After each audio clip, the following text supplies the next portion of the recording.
Welcome to Diaspora Digital Media. I am Lydia Odrada. It's DDM's updates.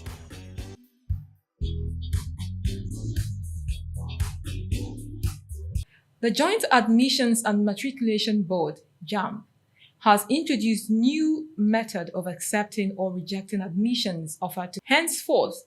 Acceptance or rejection of admissions or programs can only be done through 55019 or 66019 or biometrics.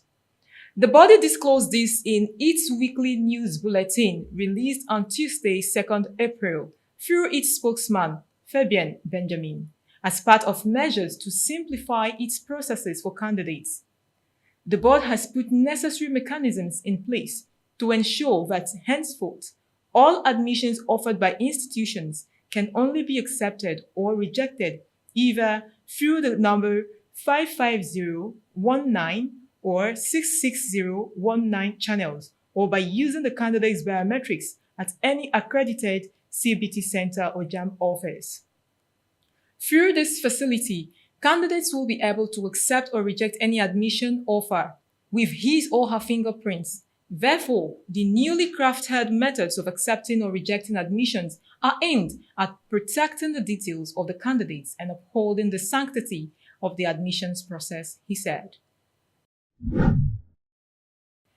The River State government, Sir Siminalayi Fubara, had warned that he will surprise those who consider his honest decision to implement the presidential peace accord on the political crisis in the state as a sign of weakness. The governor said he had been inundated with several comments in the media about the implementation of the peace pact and had chosen to be silent out of maturity and wisdom. He, however, said it was important to put the record straight for clarity and explained that when President Bola Tinubu intervened in the political crisis that engulfed in the state on October 30th, 2023, the agreement that was accepted was a political solution.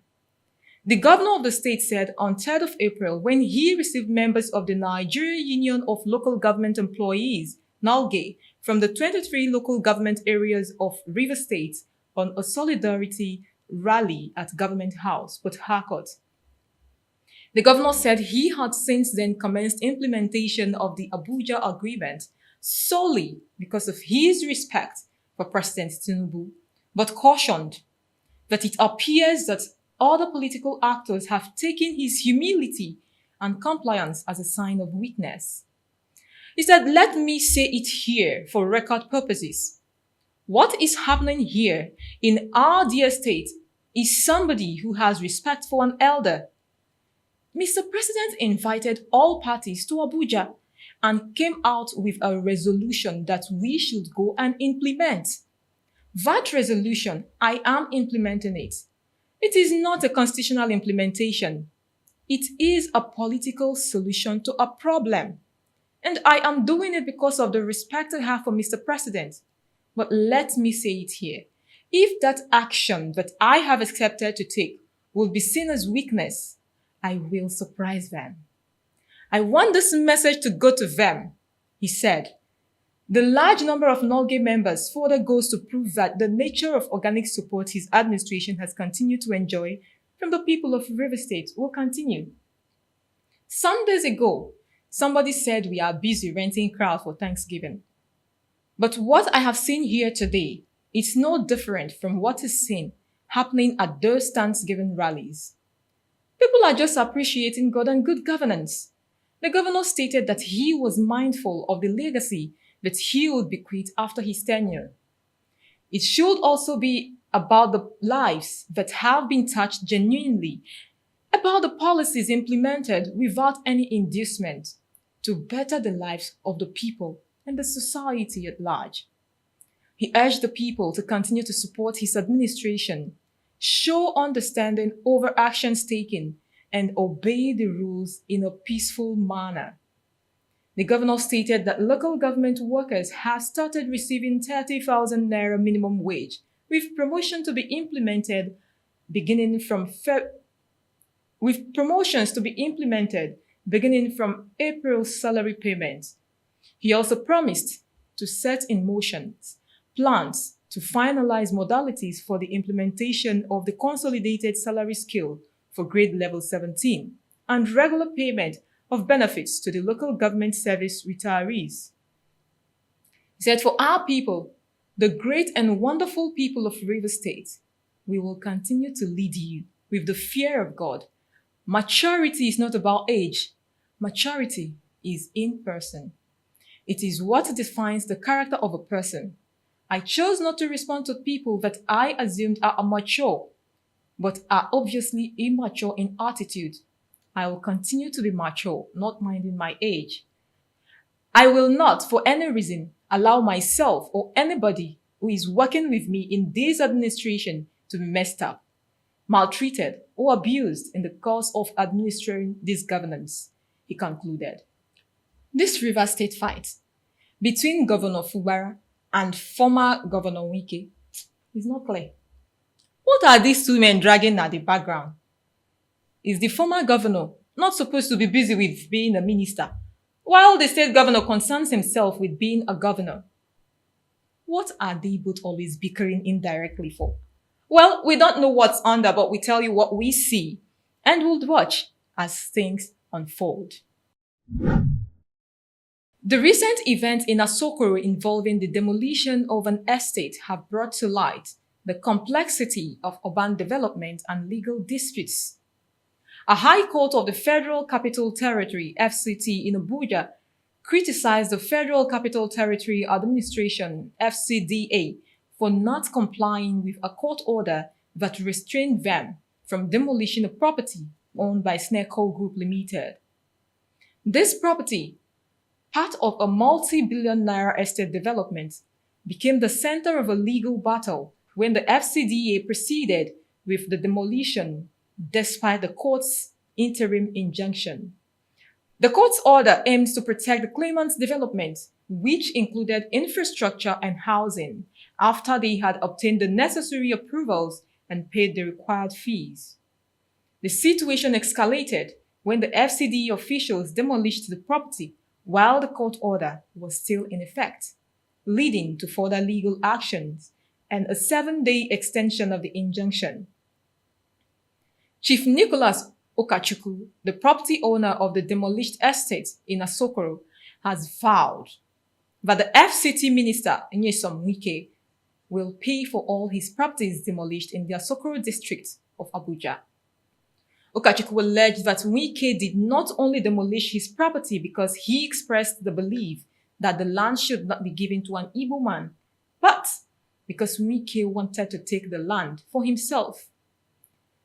Sahara reporters on Monday reported that Okachukwu had decried the demolition of his investment sitting on 214 acres of land in the Asokoro district of Abuja. Lamenting over the demolition, Okachukwu said it was carried out without any court order, despite pending valid 2 court orders from separate courts restraining the FCT minister and the administration from tampering with the property. The Anambra State-born businessman called on President Bola Ahmed Tinubu to intervene and save the multi-million naira invested in the property. He claimed that the property was demolished because it was owned by an Igbo man, and not because the company violated any law, as all legal titles had been sorted out and obtained before commencing development on the property. But Wike, while reacting to Okachukwu's allegations, said that the land in question was allocated when there was no minister, insisting that he didn't see any court order restraining the ministry from entering the property. The FCT minister, Nyesom Wike, described Onachukwu as an ethnic jingoist. Okachukwu, in an interview with Street Verdict, said, "We went for a meeting, and Wike looked at it and said, 'There is no issue here.'